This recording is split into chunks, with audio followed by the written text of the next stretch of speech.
apa kamu? Saya mau ini katanya. Saya mau lihat aja ini penyakit apa yang ada di dalam tubuh Jajang gitu. Saya udah sayang. Udah nyaman tinggal di tubuh Jajang. Jangan ganggu saya. Boleh diperagain? Boleh. Jadi kalau dia ngelihat ini gini gitu. Kalau kita mah kan gini, kalau ini mah gini. Nggak bisa, kalau kita menoleh bisa, ini mah harus semua gitu. 13 tahun lamanya kayak gitu? Iya, kayak gitu. Seperti kayu gini? Iya, seperti kayu. Ada nggak sih foto-foto Kang Jajang waktu masih sebelum kejadian sama sesudah kejadian tuh? Ada. Ada ya? Nanti bisa ditampilin ya? Bisa. Oke.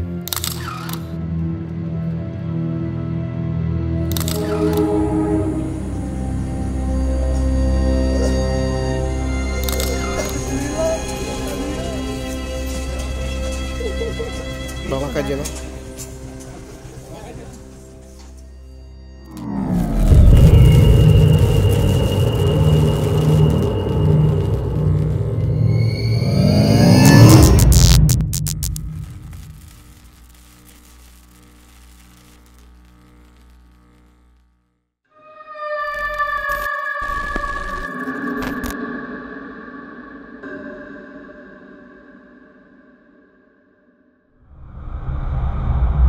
Kembali lagi bersama gue Fajar Ditya, kali ini di Om Mamat season 4. Nggak usah gue sebutin biar visual aja yang bicara.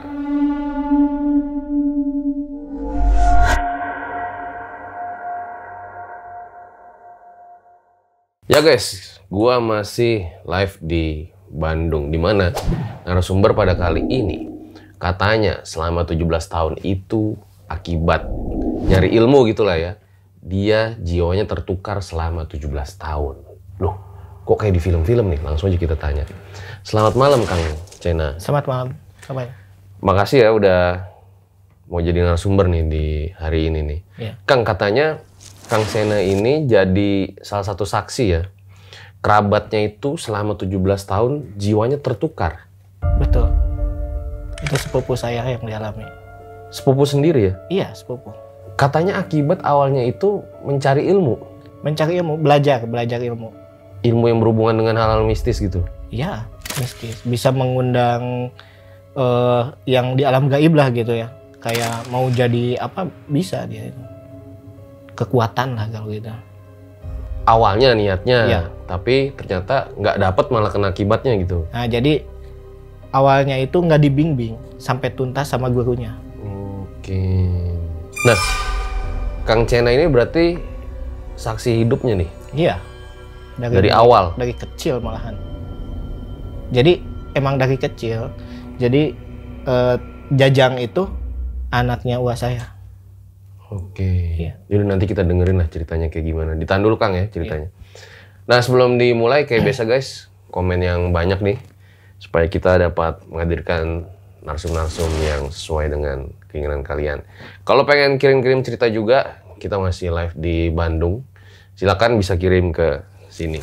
Langsung aja, berikut adalah ceritanya.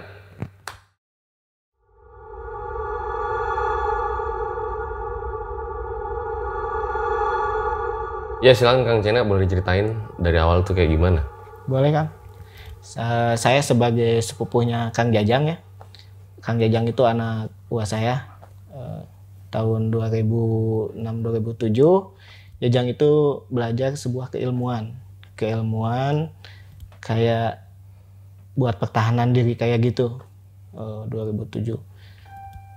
Kayak mengundang-undang hal mistis kayak gitu Kang. Jadi kayak hal mistis yang buat pertahanan jiwa itu kayak hodam kayak gitulah. Saya nggak tahu lah ilmu seperti apa dia yang dialami Kang Jajang itu. Itu pas umur 17 tahun kayaknya itu belajar kayak gitu. Pas belajar saya suka lihat gitu dia itu berubah kayak mau jadi macan gitu. Jadi monyet gitu. Ilmunya seperti itu gitu. Nah, pas itu belajar itu normal-normal aja badannya. Nggak ada apa-apa seperti layaknya inilah manusia seperti biasa gitu. Ya mungkin kayak minum, sekolah, kayak bekerja juga biasa normal, nggak ada kendala kayak gitu. Cuma kan kalau ilmu seperti itu kalau misalkan ada yang ngelawan, dia langsung berubah gitu, ngamuk kayak gitu. Jadi si Hodamnya itu langsung masuk gitu ke jiwanya gitu. Tujuannya belajar ilmu itu untuk Penjagaan diri katanya. penjagaan diri. Iya, yang saya tahu itu buat penjagaan diri gitu. Menurut Jajang ya ini. Iya, menurut Jajang. Nah, udah belajar berbulan-bulan, Jajang itu langsung dilepas sama gurunya. Mungkin udah lulus ya. Kalau sekolah udah beres lah ini, udah bisa kayaknya gitu. Udah berapa bulan Jajang mulailah nggak belajar lagi gitu ya, nggak fokus belajar. Mulailah cari kerja, dia itu bekerja lah sebagai kuli di bangunan kayak gitu, toko bangunan gitu, ngangkutin pasir kayak di mobil gitu. Nah, singkat cerita, Jajang itu keseleo Kang, si badannya pas ngangkut gini keseleo. Nah, pas keseleo itu cobalah diurut, dipijit kayak gitu ke yang tukang pijit kayak gitu ya. Udah berapa ini pijit, katanya ini mah biasa-biasa aja, keseleonya nggak ada apa-apa gitu.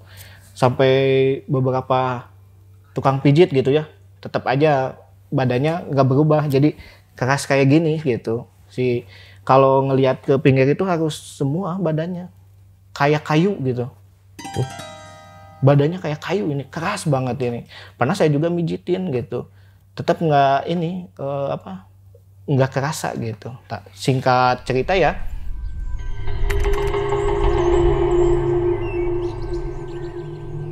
setelah kejadian itu, singkat cerita, saya jarang main ke rumah Jajang gitu. Pas tahun 2020 ya, saya main ke rumah Jajang, tiba-tiba nanyain gitu, Jang, kamu udah sembuh belum sakitnya? Kata Jajang, belum Mang, katanya. Masih kerasa ininya pinggangnya gitu, masih keras gitu. Kok masih ini, udah kemana aja pengobatannya gitu. Udah banyak udah semua katanya. Udah dicobain tetap aja kerasa gitu. Nah, saya curiga gitu. Curiganya gimana? Kok nggak sembuh-sembuh gitu, penyakit kayak keseleo gitu ya. Nggak sembuh-sembuh. Pas saya raba, emang badannya itu kayak pohon kayak gitu. Keras ininya juga. Si belakangnya. Nah, saya coba. Kebetulan kan saya punya ini, om gitu ya. Di Pandeglang inilah spiritual kayak gitulah. Saya coba telepon sore-sore itu sekitar jam 5 kalau nggak salah itu. Saya telepon ke Pandeglang itu.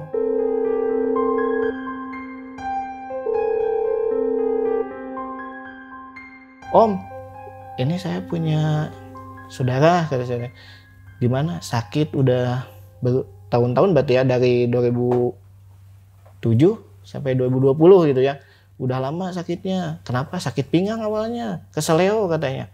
Coba dicek, saya curiga, kata saya ada apalah gitu ya, takut non medis. Cobalah telepon Kang Jajang itu sama yang di Banten, nggak tahu dibaca apa gitu ya. Sampai gemeteran Kang badannya, gini, sampai keringatan, panas katanya. Nah udahlah gitu teh. Telepon sama saya, gimana sakitnya? Oh enggak, nanti aja ceritainnya di rumah katanya. Nah, udah gitu pulang, saya nyoba nelpon lagi. Saya cerita, Jang saya mau pulang dulu Jang, katanya. Oh iya, nanti saya kabarin gimana-gimananya gitu. Cara kamu pengen sembuh kayak gimana, nanti saya kasih solusi gitu. Saya mau cari solusi dulu gitu. Pas dipulang, saya telepon. Oh gimana cerita kayak tadi pas Jajang gemeteran kayak gitu, katanya. Oh itu ada makhluknya. Hah, makhluknya gitu. Saya juga kan kaget gitu ya. Awalnya normal kok keseleo jadi ada makhluknya gitu kan gitu. Makhluk apa? Nggak tahu, pokoknya ada negatif kayak gitu di badannya gitu. Oh terus gimana cara nyembuhinnya gitu ya. Saya kasihan, soalnya kan dia udah bertahun-tahun lah gitu, nggak ini badannya kalau gerak itu kan harus semua gitu. Nah nyobalah kasih solusi, katanya ini ajak aja tawasulan kayak gitu, kayak ruqyah gitu Kang. Nah cobalah saya, kan saya kerja pulangnya sebulan sekali ya.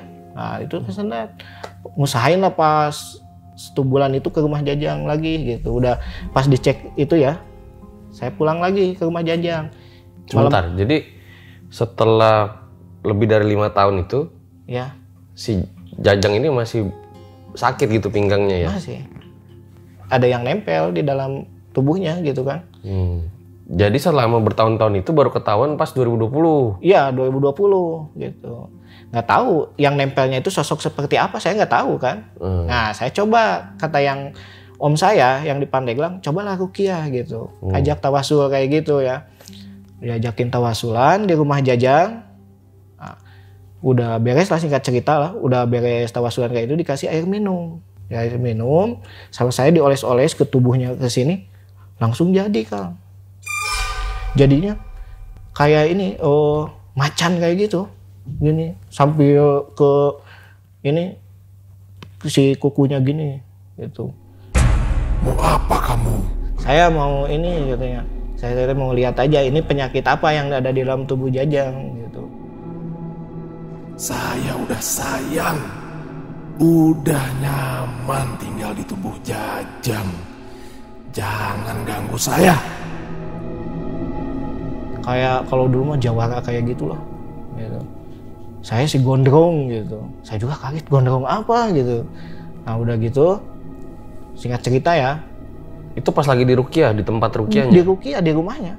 Oh, rumah Jajang? Di rumah Jajang. Ruqyahnya di rumah Jajang? Di rumah Jajang, ruqyahnya gitu. Orang tuanya ada, saya juga kan kewalahan. Kok ini Jajang jadi gini gitu. Langsung saya manggil bapaknya sama mamanya. Wah, ini wah tolongin Jajang kesurupan gitu. Surupan apa? Sambil ngamuk gitu. Sama orang tuanya, udah Jang, ya, sadar kayak gitu. Langsung lah mulai sadar gitu. Mungkin udah pergilah si gondrongnya itu gitu. Yang di dalam Jajang gitu.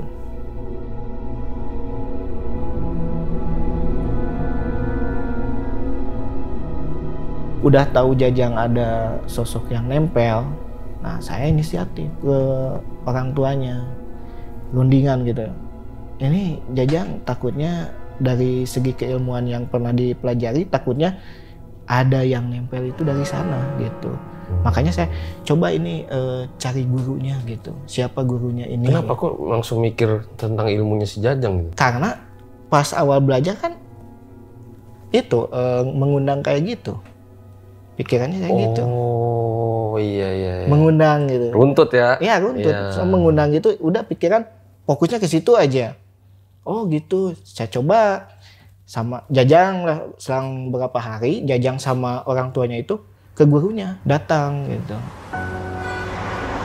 Kata saudara saya bahwa saya takutnya ada hal negatif ya yang nempel dalam tubuh gitu. Dicek sama gurunya. Itu guru yang kedua itu. Hah? Maksudnya? Iya, guru yang kedua.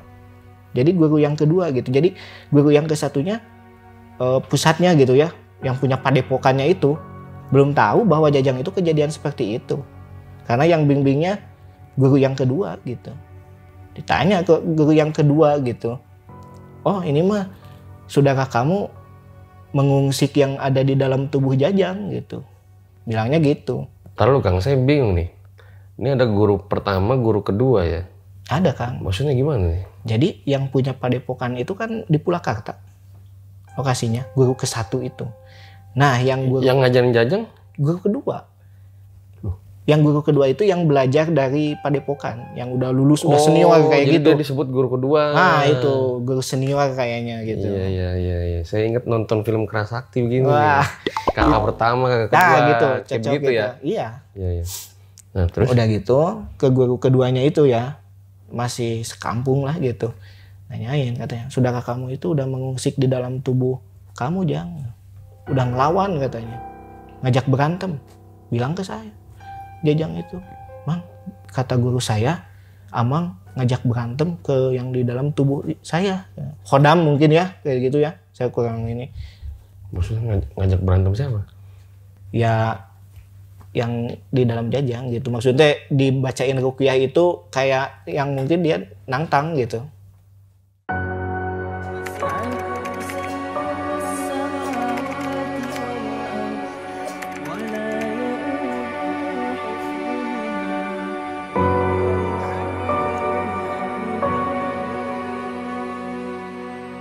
Saya cuma pengen ngelurusin ini penyakitnya dari mana gitu.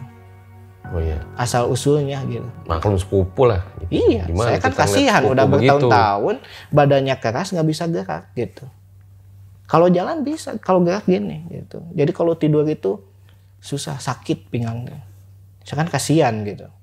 Ternyata penyakitnya dari keilmuannya sendiri gitu kan. Nggak tahu lah sosok apa yang ada di dalam tubuhnya. Cuma bilang aku si gondrong gitu. Oh berarti gondrong yang masuknya gitu. Nggak tahu badannya seperti apa ya. Kalau kita mah seperti orang yang rambutnya mungkin gondrong gitu.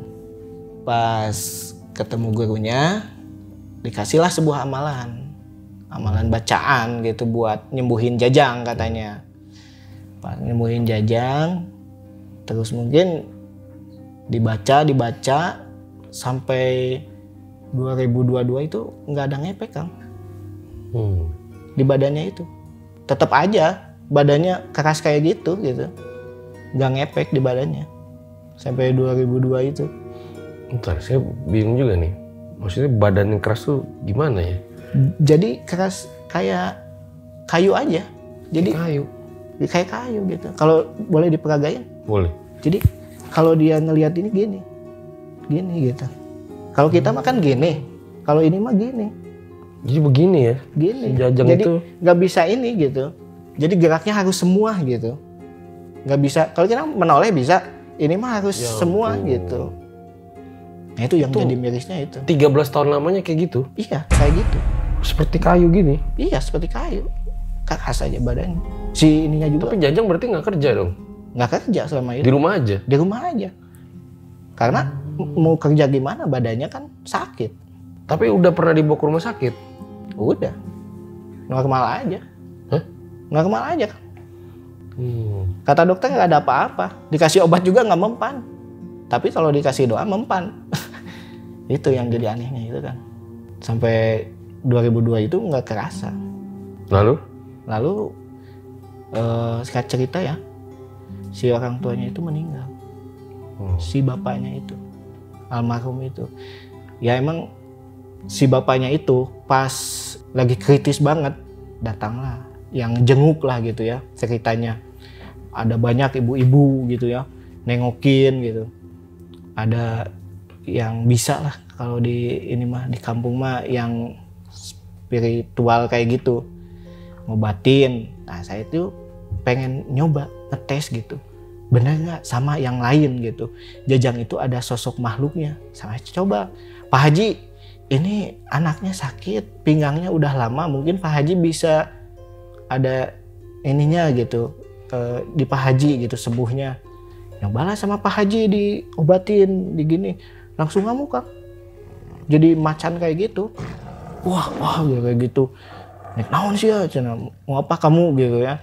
Pak Haji itu wah ini mah macan putih gitu. Ya saya mah nggak tahu mau macan putih mau kayak gimana nggak lihat saya mah. Kata Pak Haji itu ini macan putih katanya. Sama Pak Haji sampai digini setengah jam nggak keluar Kang.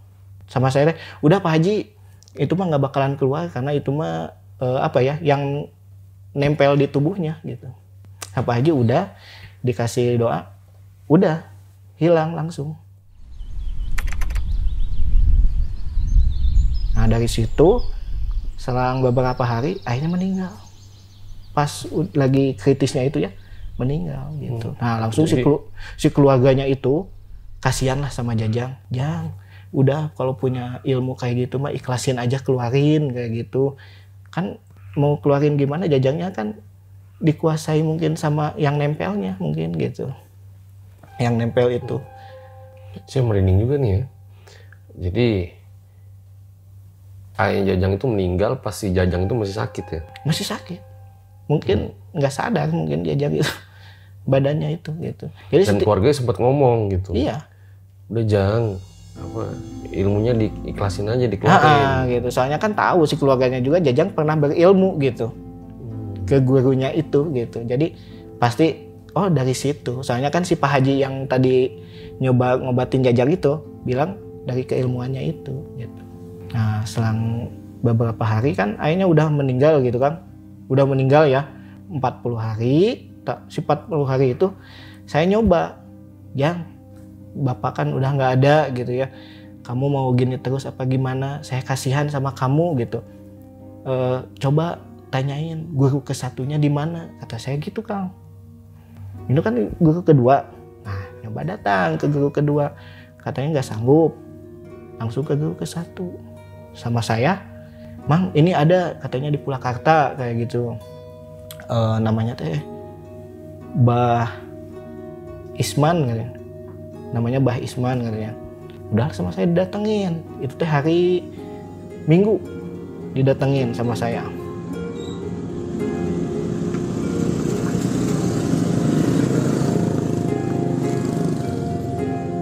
Singkat cerita ya, udah di rumah guru ke-1-nya gitu ya. Sendiri nih? Berdua sama Jajang. Oh. Kan diajak. Jajang kan sama saya diboncengin pakai motor. Datanglah ke rumah gurunya yang ke-1. Assalamualaikum. Gitu. Ya, ini Pak dari mana katanya ya? Saya dari Bandung gitu ya. Dari Cikalong Wetan kata saya teh. Ada apa ke sini? Enggak, ini saya punya saudara yang sakit. Katanya pernah berguru di sini. Ah, berguru dari mana? Saya nggak punya anak buah kayak Jajang kayak gini. Aduh, terus itu siapa gitu. Jadi guru yang ke-1-nya nggak tahu bahwa Jajang itu pernah belajar keilmuan kayak gitu. Jadi dibimbingnya ternyata sama guru yang kedua Kang. Sama muridnya gitu. Sama saya dijelasin, pernah punya murid ini nggak? Ini. Oh iya, itu murid saya. Belajarnya dari situ gitu. Astagfirullahaladzim, ini kenapa katanya. Kata saya kalau dengar kayak ayat kursi kayak gitu suka ngamuk Pak gitu. Suka ngamuk di mana? Kayak kesurupan kayak gitu. Jadi macan, kayak monyet kayak gitulah gitu. Oh ya udah katanya. Saya coba aja cina. Mungkin kalau mengizinkan gitu buat Jajang itu sembuh gitu. Cobalah dikasih doa-doa kayak gitu ya. Itu pas pertama katanya dikasih ini baca istighbar kayak gitu ya. Emang sama saya gitu ya. Istighbar terus amalin katanya. Nanti malam Kamis kesini lagi katanya. Pas di tempat itu dikasih doa, kasih ayat. Jang gimana badannya? Agak enakan katanya. Nggak terlalu berat katanya. Oh alhamdulillah tuh ya. Saya seneng liatnya gitu ya. Pas gitu nggak cerita. Pas malam Kamis ke situ lagi kan. Suruh bawa itu bambu kuning terus bawa minyak 1000 malaikat. Kayak itu nggak tahu kayak apa gitu ya. Dibawalah ke sana. Katanya maharnya berapa Pak? Kata saya teh. Nggak usah katanya. Nggak usah pakai mahar, orang sakit masa dikasih mahar katanya. Oh ya makasih kata saya teh. Nanti kalau ada rezeki mungkin saya juga bakalan lupa gitu ya. Coba malam Kamis datang lagi. Nyobalah ke sana gitu. Sama begini di kursi kayak gini. Udah datang, Assalamualaikum Pak. Ya, mangga masuk katanya. Ini Jajang, gimana Jang katanya. Badannya agak mendingan nggak? Ya agak mendingan, agak enteng katanya. Ngelihat juga sekarang mah agak rileks lah gitu, nggak berat kayak gitu. Oh, terus gimana Pak? Kata saya teh. Emang bukan aja ustadznya kayak gitu mungkin lah. Udah umur 70 tahun si abahnya itu. Udah tua gitu ya. Nyobalah Jajang ke sana. Pas gitu teh. Nggak tahu gimana ya, lagi gini 3 kursi di sini. Saya, teman saya Jajang gitu sama si abahnya. Salaman gitu. Ijab kabul beli ini apa minyak 1000 malaikat kalau nggak salah. Nggak tahu lah. Minyak kayak gitu aja. Salaman sama gurunya. Sampai gini Kang. Badannya gemeteran. Jajang gitu. Jajang gemeteran gini. Saya juga kaget. Kok Jajang gini gitu. Sampai loncat. Kan kursi itu yang sofa yang panjang gitu. Loncat Jajang. Saya juga sampai minggir gitu. Itu loncat gitu badannya. Langsung wah kayak yang ayan lah kalau penyakit gitu mah gitu ya. Wah saya juga kaget. Kok Jajang bisa gini gitu ya. Oh mungkin sembuh gitu. Pas udah dites. Udah aja. Gimana Jang katanya. Enakan? Enak ya. Sama nanyain. Pak itu tadi gimana itu? Badannya gemeteran. Nggak apa-apa itu mah. Udah keluar katanya. Oh udah keluar.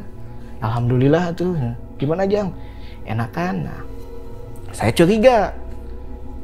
Kok udah keluar tapi badannya gemeteran kayak gitu, kayak dimasukin kayak gitu Kang gitu. Nah saya teh udah singkat cerita pulang ya. Saya pulang sekitar 7:30 malam lah. inisiatif. Masih Purwakarta, saya punya teman saudara, dia spiritual juga gitu. Saya coba main buat ngecek lagi Jajang bener gak udah keluar gitu, ngecek bawa ke rumahnya. Pas masuk ke rumahnya itu kan hutan, ini lah, bukan hutan lah ya, nggak ada rumah lagi lah, cuma satu aja itu rumahnya di Kebon Jati, lokasinya Ciganea itu teh, sebelum Purwakartanya.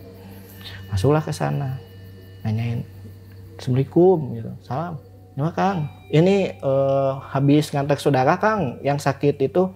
Oh ini yang sakitnya, oh iya, dari mana? Dari gurunya. Oh gitu, masuk duduk gitu. Pas gitu duduk, pas gimana katanya, udah keluar kata saya teh, sambil bawa Jajang itu, sambil bawa bambu kuning kayak gitu.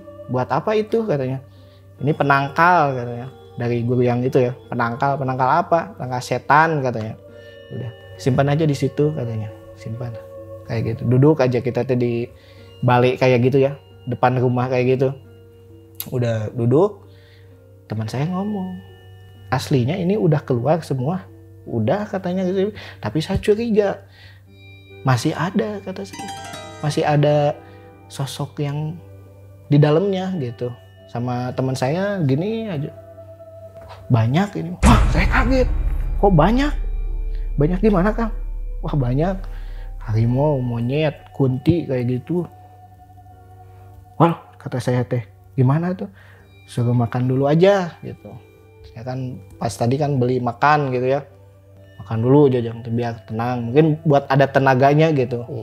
Makan, saya kan tadi beli chicken kayak gitu, pakai chicken gitu. Makan lah pakai chicken, makan, udah makan teh, udah beres makan. Ya Kang, ini mau gimana? Saya nggak mau melangkahi gurunya katanya. Saya nggak enak katanya, udah berobat ke dia nanti ke saya gitu. Nggak apa-apa, yang penting mah Jajang sembuh aja kata saya teh. Yang penting mah mau dari siapa, yang penting Jajang sembuh gitu. Kalau ada izin Allah gitu. Nah, teruslah sekeluarga kan itu bisa. Datang si tetehnya dari dalam. Nah kamu sia, cenah kadiu, cenah. Kalau bahasa Sundanya, mau apa kamu kesini, cenah? Ini teh mau ngobatin ini. Mau anu gitu, cenah. Bawa yang gituan gitu. Mungkin makhluk gitu ya, makhluk yang gitu gitu. Aduh, saya nggak tahu teh bawa yang kayak gimana gitu. Iya itu banyak katanya bawa yang gituan tuh, cenah katanya. Udah gitu, minta izin dulu yang ngobatinnya. Kang Cena gimana ini? Kang Jajang mau diobatin apa gimana gitu. Ya saya coba, ya udah Kang, yang penting mah sehat lagi aja gitu. Obatin aja kata saya kayak gitu.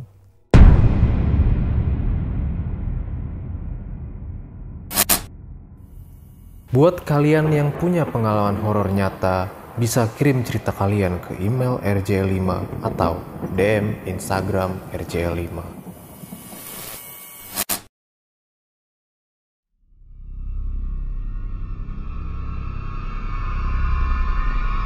Jadi pas diobatin itu kan yang ngobatin saudara saya ya, teman saya itu nanya, gimana Kang, ini mau diobatin sama saya apa itu sama siapa aja boleh, yang penting mah kita ada izin Allah sehat gitu. Yang boleh kita berobat, dikasih kayak doa gitu. Jadi yang di dalam si gondrong itu ditarik, dipindahin ke si tetehnya gitu. Diskusi lah gitu. Sama Jajang itu nggak mau ujil. Mau apa kalian gitu kesini gitu. Musik saya udah lama di dalam tubuh Jajang, udah enak gitu. Jadi udah sayang gitu sama Jajang. Kata saya kan sayang gimana, ini kan beda alam gitu. Jajang itu kan beda, dia itu pengen hidup seperti orang lain gitu, nggak ada kendala kayak sakit kayak gitu. Diskusi lah gitu. Kamu mau nggak pindah gitu ke si gondrongnya? Pindah kemana katanya? Ke Batu mau nggak gitu? Batu kayak gimana? Ngambil lah Batu. Sini nggak mau katanya. Terus kamu nggak mau kemana? Mau dihancurin? Mau gimana gitu? Wah jangan katanya. Kalau si gondrong itu, kata si Akang teh, kamu kasihan. Ini udah berapa tahun sakit gitu. Kamu tega. Saya udah sayang katanya. Terus gimana kamu pengennya gitu? Ya nggak gimana lagi. Kata si Ate, kalau kamu nggak mau keluar dari Jajang, Udah sama saya dihancurin katanya. Jangan, ampun katanya. Yang bilang ampun itu kan si Teteh, via media gitu. Udah gitu, sama si Akang, kamu mau kemana? Ngambillah batu si Akang itu, teman saya. Mau nggak masuk ke sini katanya? Mau katanya. Tapi jangan hancurin saya gitu, jangan dibakar kayak gimana. Akhirnya mau? Mau akhirnya, alhamdulillahnya. Mau pas gitu. Pas kita lagi si Jajang gini, ditarik kayak gitu, sambil baca-baca ya gitu.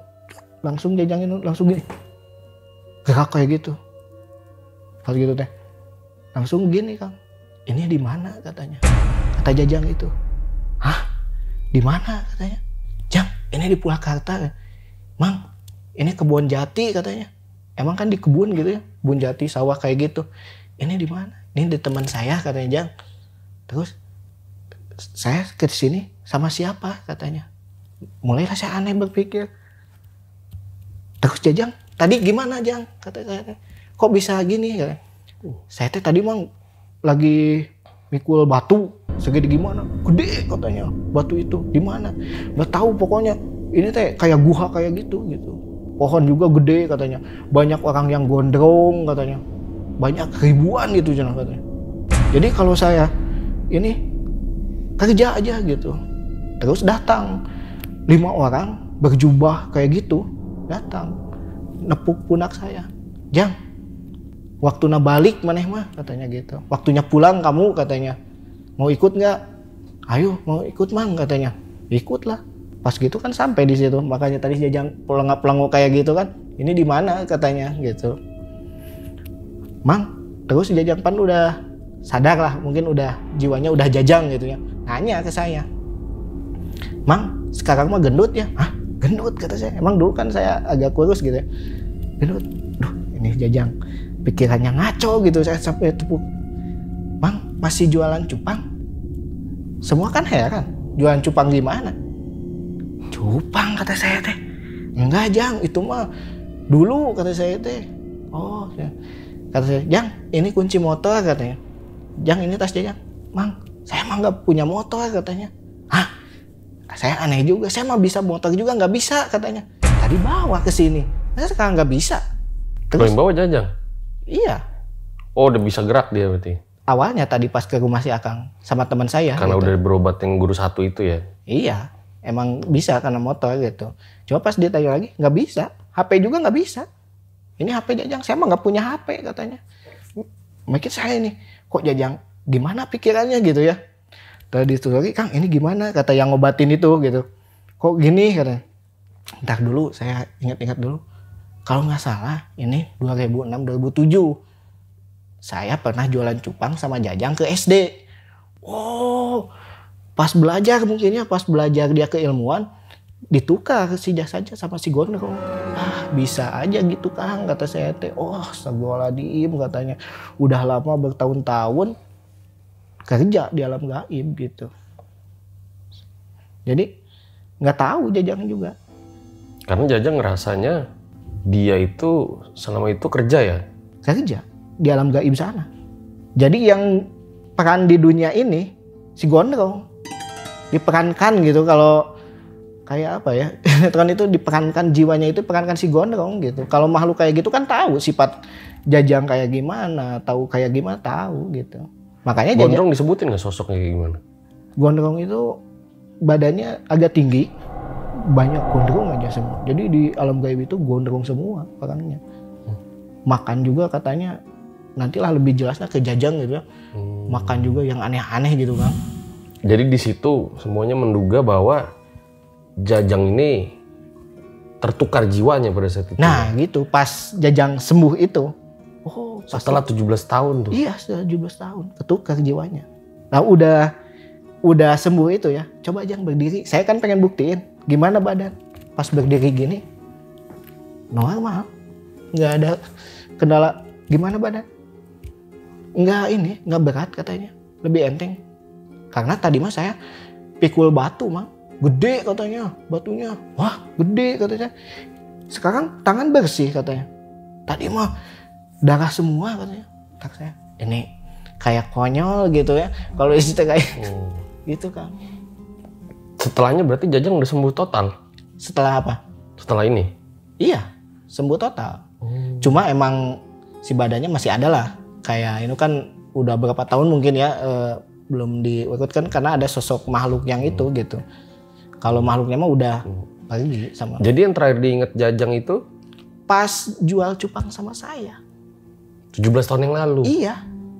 Nah guys, hari ini Kang Cena itu juga ngebawa Jajang nih. Kita pengen denger nih penjelasan dari Jajang itu seperti apa.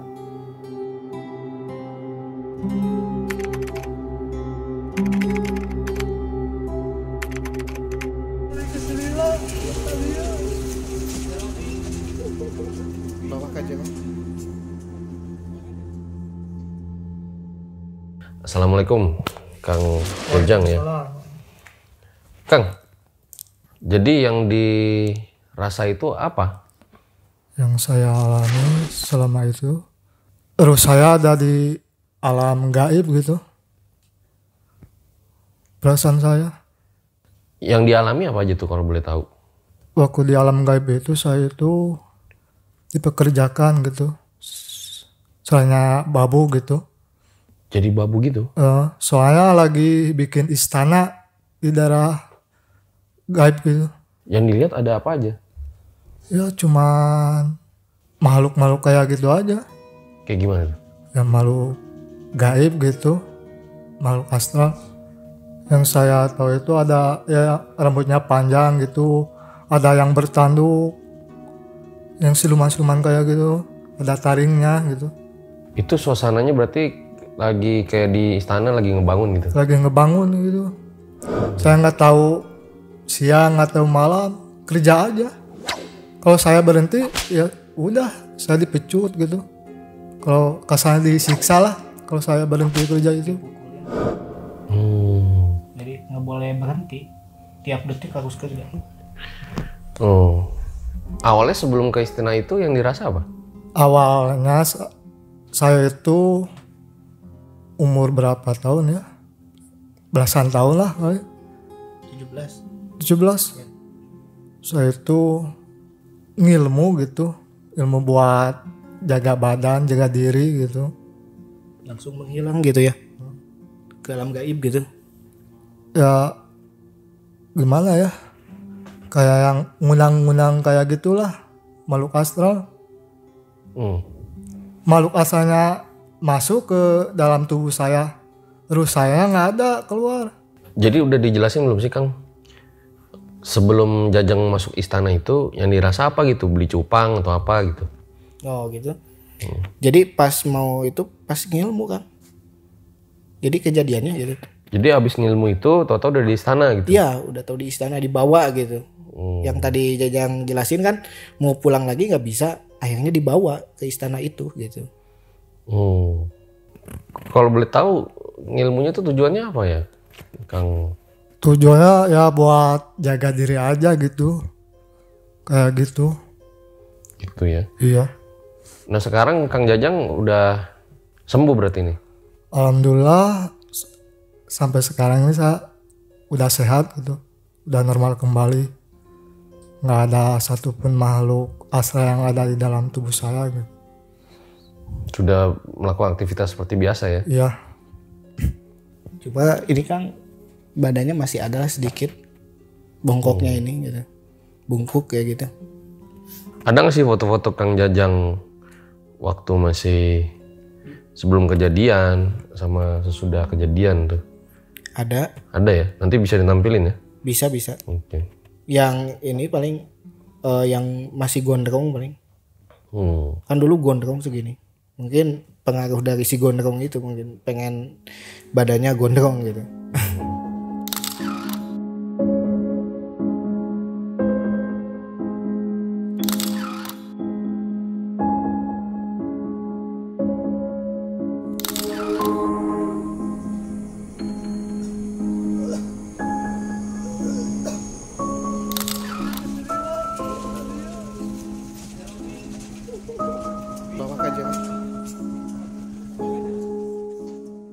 Nah, tadi kan juga sempat diceritakan ya. Jadi sebelum Kang Jajang itu sembuh, ayah sempat meninggal ya. Itu tahu nggak? Nggak tahu sama sekali. Nggak tahu jadi. Iya. Jadi Padahal ada Kang. padahal ada. Ada. Dia yang nangis gitu, dia yang ke makam ada. Ada. Ada Jajangnya. Sampai Tapi nggak sadar. Nggak sadar, nggak tahu ayah saya meninggal gimana gitu, nggak tahu. Karena ketukar itu Kang. Sama si gondrong itu. Waktu nikahan ini juga mamang katanya hadir saya tuh, padahal enggak, saya nggak tahu. Iya begitu ya. Iya, paling depan malah yang dipoto sama saya gitu. Ada gitu. Tapi nggak tahu ya, mungkin ketukar itu gitu ya. Wah, ini masih banyak teka-teki guys. Nanti bakal banyak pertanyaan di closing.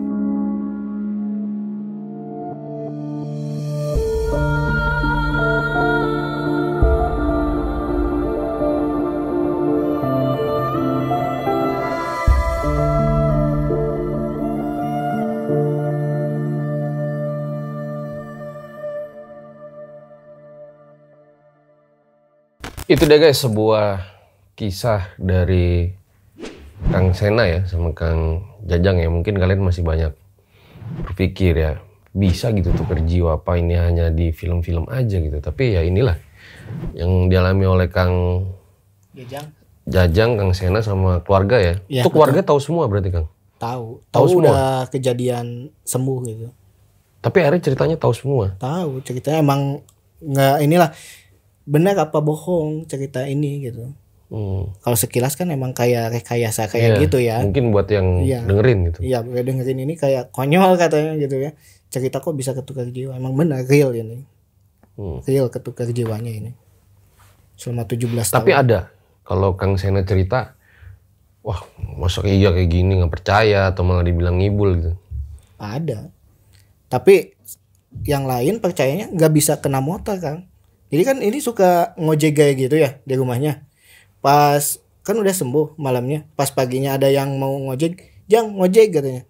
"Saya nggak bisa pakai motor," katanya. Terus kemarin saya kan sama Jajang katanya. Nah mulailah di situ kayaknya Jajang banyak yang ngomong stres kayak gimana gitu pikirannya gitu. Ya udahlah sih, nggak anggap, emang kita yang tahu gitu dari awal cerita sampai akhir ya saya gitu. Iya. Nah ini mungkin ada lagi nih yang nanya nih, apakah Jajang pernah kebentur palanya gitu jadi lupa apa gitu gimana? Nggak pernah, ya? nggak pernah.